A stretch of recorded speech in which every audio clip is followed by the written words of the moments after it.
ungakhohlwa ukunikhuthaza nokuniqinisa ekuthinini singumndeni, we are family.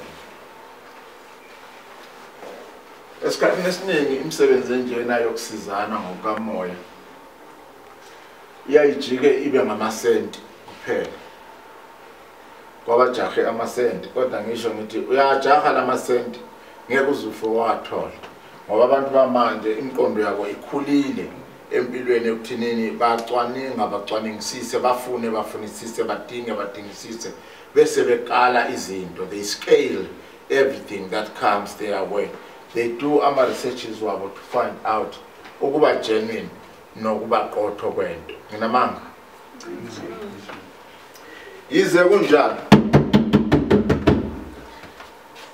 siyakuthola ukuthi uzithola usubhayiseka ngenxa yokuthi udinga usizo. Usizo ulidinga ngoba ufuqwa noma sithi uphushwa yibuhlungu thizeni nokuzwela basebunzimeni ngosizo oludingekayo. Simo sempilo yakho sibe sishintshile. Kunendaba yakamoya, indaba yakamoya ihamba ngakubili. Kunomoya ngokulungiswa njengoba kulashwa abantu abanye niyathandazelwa isintu sakithi eAfrika yiloko kwaphesheya kwamadogma ukuthandazisana kusana ngokwenkolelo kuNkulunkulu. Yize phela labo babekholwa ukuthi thina asikho kuNkulunkulu, ibaba kuNkulunkulu bezikhohlisa. Mina ngikholelwe ekuthinini singaba kaNkulunkulu sisonke kodwa siza kuye ngendlela ezehlukene. Ibuhlungu kabi indaba ethinta izimpi zikamoya nezinkinga zakamoya, ngoba yona ithinta umphefumulo bese ihlaba inhliziyo. Eyinye njalo iya enyameni, ihlabe enyameni. Ake ngichazeleni. Ithinta emphefumulweni makuyizinhlupho nje uhlushiwe. Omunye vela kujikesele umuntu oseduza kwakho, jikele umuntu oseduza amathemba akho onke akuyi. Inhliziyo izokwenzani lapho? Buke nje ukuthi inhliziyo izokwenzani.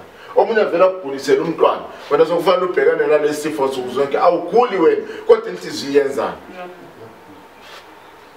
Omunye kavela ukuhlasele nje ubukhoma direct akuthakatha sunesilonda wena enyaweni mawuye esibhedlela suthengisa ukunqunya unyawo. Unyawo lodwa loluthembile uhamba ngawo usiyozamela abantwana. Isandla kuthiwa siyanqunywa, yiso lesandla leso sithembile ukuyosebenzela ngasabantwana. Amehlo sevaleka, yiwo lamehlo athembile ukuze ubone phela uzama ukufuna lokhu nalokuyana impilo kuwe nomndeni nabathembile kuwe iqhubeke. Ngaloko ke umthakathi kimi waba isitha sokuqala kimi. Ngiyahlala ngizibuza ngithi kambe uNkulunkulu sesekhona noma wafa? Kodwa uNkulunkulu awuyiboni le ndaba yomthakathi. Selokhu mina ngazalwa kuthiwa umthakathi simnyathele. uSathane uyaphela indaba yakhe simnqobile. Kanti into enqotshiwe iphinde kuyibe khona yini? Kuwena uNkulunkulu yini lo Sathane? Mafavuke. Bazalwane madoda. Impilo isiye yajika kakhulu. Omunye akakuthakathi ukuthi uzwe ubuhlungu enyameni egazini noma mhlambe ube nento yokuhlabile nje emphefumulweni. Ukuthakatha ngokuhlupheka. Uyabathe ubamba lokho kwakho nje konke kuyonakala, okwakho nje konke kuyachitheka. Into enhle uyizwa ngezindlebe nje, uyizwela kude nje, mhlawumbe uzoyibona next door. Abantu ababi bazenza lezo zinto kodwa ma ubavakashela uzathola behlupheka nje ukudlula wonke umuntu. Kodwa amandla abawafakayo ukuze badale inhlupho kwabanye abantu amakhulu kakhulu. Sisempini and impi yethu ayincengi, impi okumele siyinqobe. Akumnandi ukuhlupheka, akumnandi ukuzwa ubuhlungu enhliziyweni, akumnandi ukugula. Into engimangaze ukuthi ensukwini zamanje sokubukeka ngathi umuntu omubi uSathane nemimoya emibi sebenamandla kuNkulunkulu. Sebenamandla kunala isithembele khona usizo ngoba ezabe izinto ziyashesha. Kanti kwenzekeni ngapha kubo Jesu nemadlozini wethu? Ukushesha kuyala. Ingoba mhlambe babizwa laba abogogo ngoba babizwa kuthiwa amakhehla nezalukazi, ukugijima kuvumi. Sivele sibajoyinise o-comrade marathon, bajoyine laba kodwa ngobani lokhu ngala abangakini laba be-comrade marathon leKwaZulu. bagijime nabo basheshe ukufika phela into zethu zilungu. Gogo wami walalo bunjani ubuthongo, walalo bunjani ubuthongo, walalo bunjani ubuthongo, awusaveli phela manje. Mkhulu wami walalo bunjani ubuthongo, walalo bunjani ubuthongo, walalo bunjani ubuthongo, awusaveli phela manje. Yebo mkhulu nogogo wami, kade makosini kuphilwa kanje nami. Yebo mkhulu nogogo wami, nine makosini kulalwa kanje nami. Unashiya thina sisodwa, sasala sihluphekile, mashiya sibheke izinto, ubuthakathi budlangile, kodwa nisaveli nina manje. Wena mkhulu nogogo wami, kade makosini kwenziwa kanje nami. Salale sisu nesisu, siphatheleni imikhontomane, veza amacebo ukuxolelana. Salale sisu nesisu, sesihlomeleni imikhontomane, veza amacebo ukuxolelana. Yebo mkhulu nogogo wami, kade makosini kwenziwa kanje. Ngisakhuluma kunokungamadlozi. There are some certain spirits today ngikhuluma ngesizulu. Kunokungamadlozi. Okugogo wakho okubonileyo okwaphila kwahlulwa ilezo zimpi wahamba kufese idefeat wathi mina ngihlulekile nyabajoyina lapha yiko osokungumthengisi osokubuya lapha kuzothengisa njengabaningi ababethengisa kumbuso wamabhunu ukuthi usibanibani nangu sekumkhonto lamadrebu lawo sokuzobuya lapha kuze khona kuphile kahle bakubone njengento eyusifulo ngale noncedo ngale ebobini sokuzosho ukuthi lapha ningena kanje labana lapha kunje kunalwana ukuze nithi inqobe nenza kanje ya bese kusiba nabanye omkhulu nabogogo emadlozini umuntu othi angafa kuvele kube ngathi akakaza bekhona ezeni izinto ziyabheda kodwa manje buka next door izinto zabo zihamba kahle uma bempoqela ingqoqo zabo ukuthi hey thina sinomkhulu sibanibani ave sibhekile alifaka lubuya nodaka ulwimpili ulwele ukufa nokuphila mangabe sithintiwe hayi lelandela idlozi hawu ubona nje ngingavele ngifune into manje noma ngihlele inhlelo zami manje kufezeka yonke into elapho libhizi nje likwazi ukuletha udodi la izinhlupho nezinhlupheko lijabulela ukukhala lijabulela insizi lijabulela ubuhlungu lijabulela incithakalo vele ngithi mina ngcono wena uvela ube ngoba next door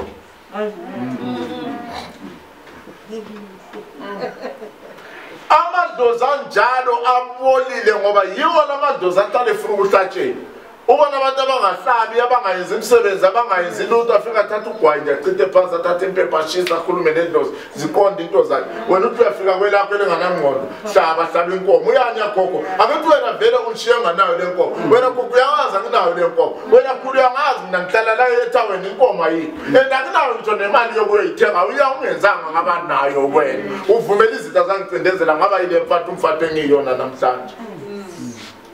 So izinto ezinjalo ziyazinginikeza ukukhala nezikhalo emoyeni ukuthi kanti nina ningabanjani nina amadlozi akithi nilaba enihlulwa izimpi so ukuze mina belokhu ngikhonzana nani kungisizana fana noNkulunkulu mina amphikisa ubukhona bukaNkulunkulu kodwa uNkulunkulu esiphila kuye namhlanje very careless akanathando lento ebhalwe eBhayibhelini abantu ababebhala kumangalana ababhala lapha abaguqule basho lento uNkulunkulu aseyiyo manje ngoba kungenzeka nayo uyashintsha isikhathi ngesikhathi asinakekelwanga thina kumanje siphila kunecorona uzozothola sokune natural disaster abantu sebegwilize emanzini eMaritzburg yane ungemthatha lapha ukuvame nje ukuvela kusukuma umoya usipula izikole utintini ziningi into ezenzakala ama cyclone sidinga imvula yokutshala silime sivune hayi imvula ezobhidliza isusa imphefumulo ibuye igugule nalezo zitshalo lezo kanti wena uNkulunkulu ohlala unolaka ungumuntu okuthiwa ukwata lokho okudlulela ungafani nabanye unjani wena yini lengaka yini izifaniso zakho zibeze ufane noSathane ukudlula uSathane mina uNkulunkulu nomono nolaka ngumalakhe dakwe yiwayini ngijabulela ukubhidliza ngizothola umama egaya impuphu ngeje ngithatha umntwana ahlaba umunye umkhosi ngithathe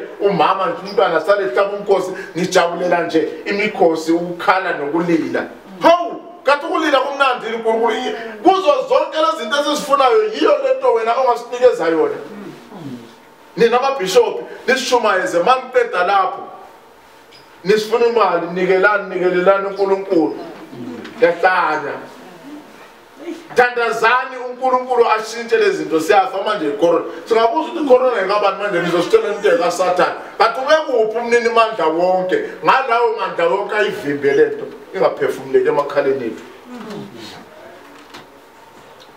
sibhekane nengwanda sibhekane nembibizana sibhekane nenkiyankiya sibhekane nenkinga yomhlaba yomuntu wonke namuhla ezweni kuze kuvalwe namasonto indawo zakhe zokumdumisa zokumjabulela hayi lokhu mana ngiyeke akungangami lokhu kukhulu kakhulu ake ngixoxe ngendaba yomthakathi sizodila nabo abathakathi ngendlela abafuna ngayo izimpi abantu abalwa abazangazo physically esikuthi abazangazo ukukhoma bengabantu sizozibamba ngobunjalo sizodila nabo nemizimba yabo namaphaphu abo nezibindi zabo nemphefumulo yabo uNkulunkulu wababulala abantu ababehlupha abantu bakhe abaprofeti babeqalekiswa okuthiwa nguElisha mangifunda iBhayibheli noma wabakhona noma ngumuntu noma isipoke kwathi mabemthuka abafana betuwa inempande egcina lapha abahleka bemthuka bemsukela besho yonke lento wavele wabiza impisi lokuthiwa amabhere lokwana amaphula bhe wadabudabula abafana abana bafa nikhona madoda